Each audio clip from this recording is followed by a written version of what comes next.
We're at Bad Blood, and the show kicks off with a feud that at its core is about blood, as Solo Sikoa and Jacob Fatu open the show with a chorus of boos being showered on them with enough hatred to make Atrocitus grin. But then boos soon turn into cheers.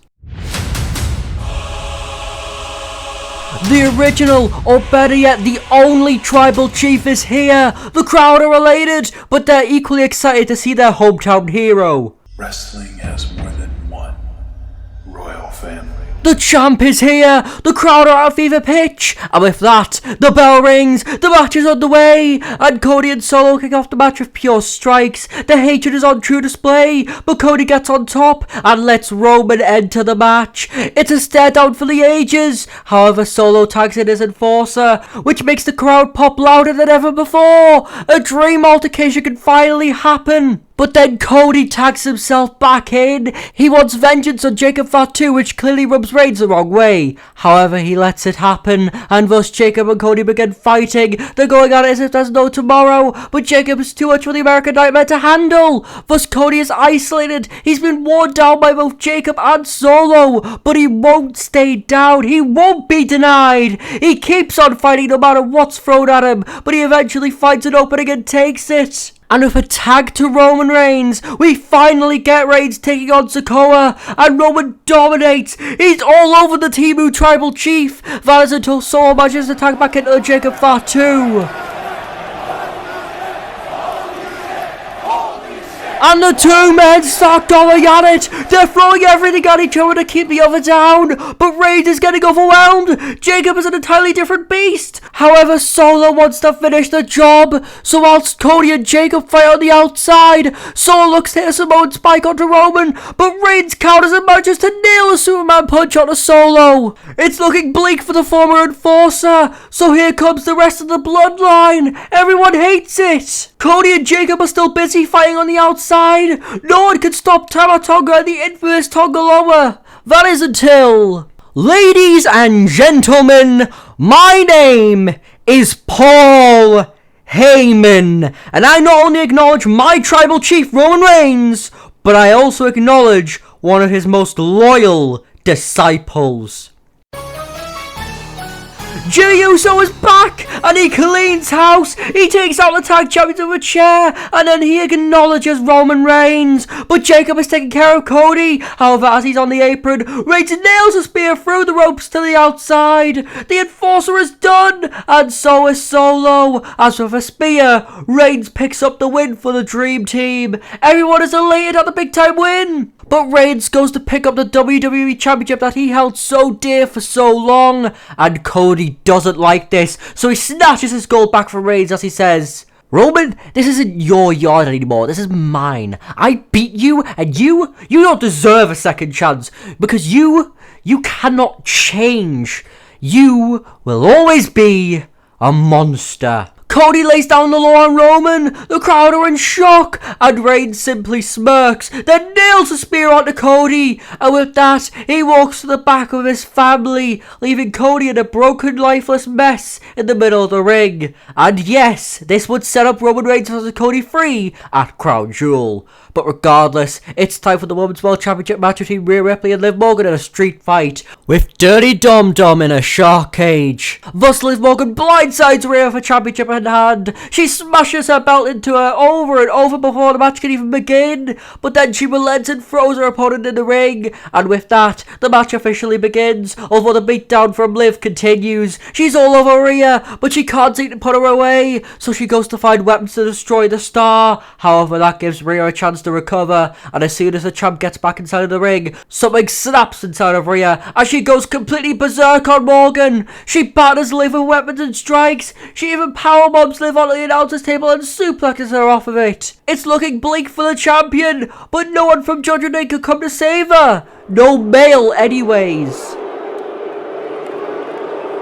Raquel Rodriguez is back in WWE, and she's reunited with Liv Morgan. Raquel hasn't forgotten what Rhea did to her, and with a powerbomb, she leaves to allow Liv Morgan to finish the job. So Liv jolts into the cover. 1, 2... No! Rhea lives! Liv can't believe it, but she knows that she has to finish her like a Mortal Kombat fatality. So she gets a chair, looks to do an Oblivion just like at SummerSlam, but this time Rhea catches her and then plants her with a riptide onto the chair. Is the match over? Well, Dominic pulls the referee out the ring. He managed to escape the shark cage. It's a disgraceful act by Dirty Dom Dom, but Damian Priest can't come to the save. He and Finn Balor engage in a wild brawl. Jey Uso can't make the save either with him holding off the rest of the Judgment Day. There's no one left to help Rhea. That is until a certain man returns.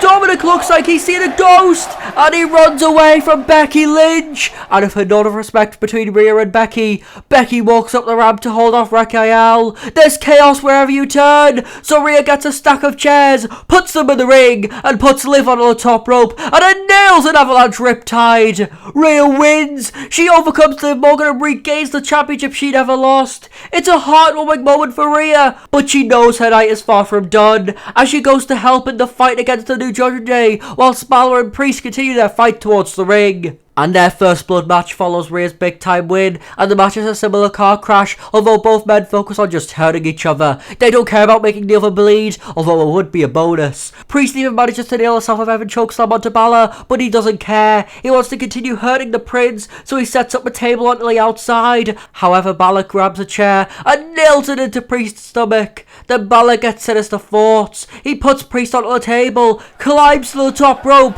and from there, does the unthinkable.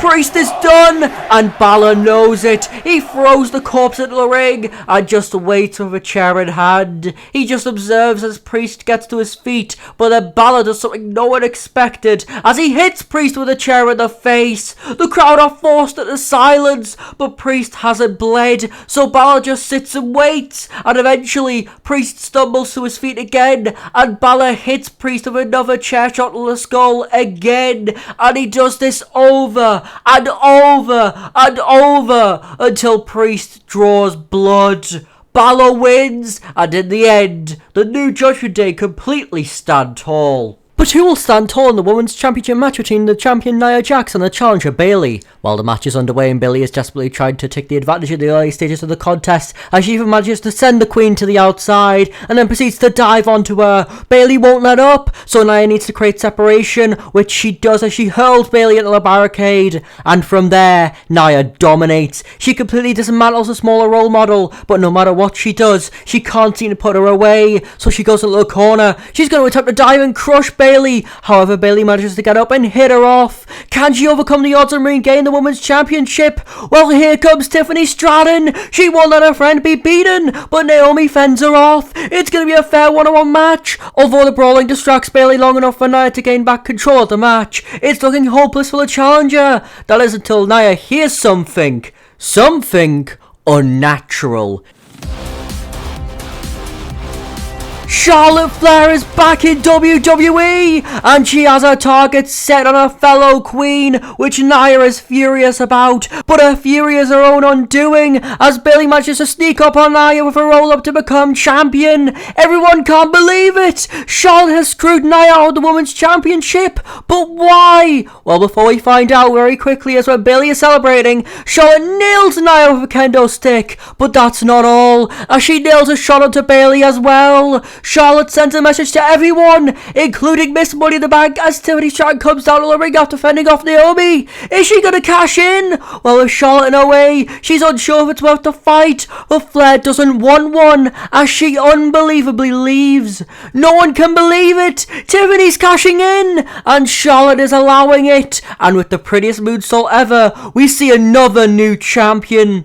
Everyone is stunned, including the former women's champion, who watches on in horror as her friend celebrates her victory. However, can Sami Zayn once again stand tall for Gunter, or will the ring general be too much for the underdog from the underground to handle this time? Well, the match is underway and similar to the WrestleMania match. It's an instant classic. Sami tries desperately to match Gunter's striking game, but he knows he can't, so he has to rely on his wits, determination, and his own style of wrestling to try and overcome the odds and become world champion. He even manages to hit a haluva kick, however it knocks Gunter to the outside, but Sami keeps on the offensive as he dives on the giant Austrian, but as he's looking to put him back back into the ring. Gunter has other ideas. He chops Zayn, which almost breaks him in half. But Gunter wants blood as he picks up Sami and unbelievably powerbombs him middle of the ring post. Zayn must be done, and Gunter relishes in the moment. However, he knows how that went for him last time, so he stops showboating and starts punishing the challenger. He maliciously strikes Zayn over and over. It's starting to become grotesque to watch as Gunter starts applying submission to try and make Sami give up, but it doesn't work. Zayn keeps on fighting. Zayn even manages to hurl Gunter into the corner, and with a subsequent haluva kick, Zayn goes into the cover, but he can't put away the ring general either. Both men are getting desperate, and Gunter knows he's in trouble, so he loses it. He nails a clothesline from hell, a big time splash, and a powerbomb. Is Zayn done? No! Zayn lives! Somehow Zayn isn't done, and instead of showboating like last time, Gunter keeps on going as he nails another powerbomb, and then from an avalanche powerbomb, Gunter finally goes into the cover. 1, 2, 3.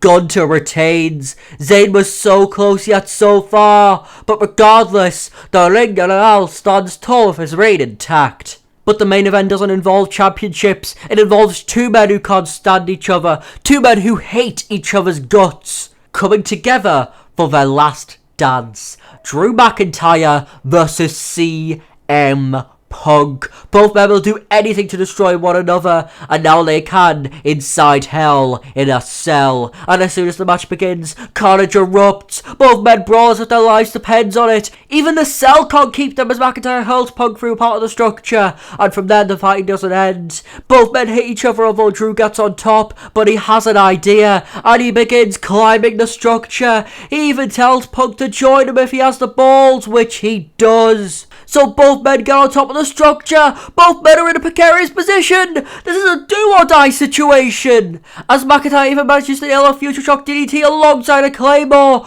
but he can't make the cover. The ring is beneath them. However, Drew gets another idea. He picks up Punk, but the voice of the voiceless counters, and even manages to nail a JDS. But again, he can't make the cover, so he does something not seen in WWE in over 20 years. Punk puts the feud to bed. Punk has won. Both men can finally move on, but at what cost? Because if you like this story, I think this might interest you.